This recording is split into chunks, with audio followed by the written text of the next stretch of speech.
Meron ako na-receive na question from isang seller. So, gumawa kasi siya ng South. And then, syempre, di ba yung .dot file doon ay sinesend natin sa email or submission email ng BIR.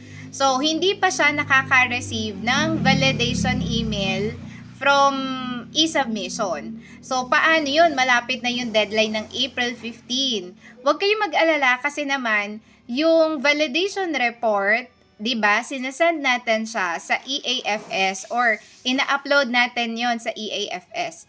Ang EAFS deadline naman po is hanggang April 30. So, hindi siya kasabay ng deadline ng filing. Again, ang deadline ng filing natin para sa mga tax returns or sa annual tax return natin is hanggang April 15. Pero, yung EAFS po nun ay hanggang April 30.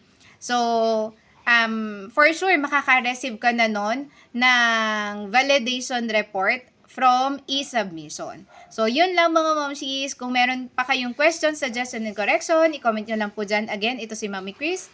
Ayun nga pala mga mamsis, meron tayong free group. Sana maka-join kayo doon sa ating free group. Ang group link ay nasa aking bio. Kung gusto nyo naman po ng paid tutorials and assistance, message nyo lang po ako. Bye!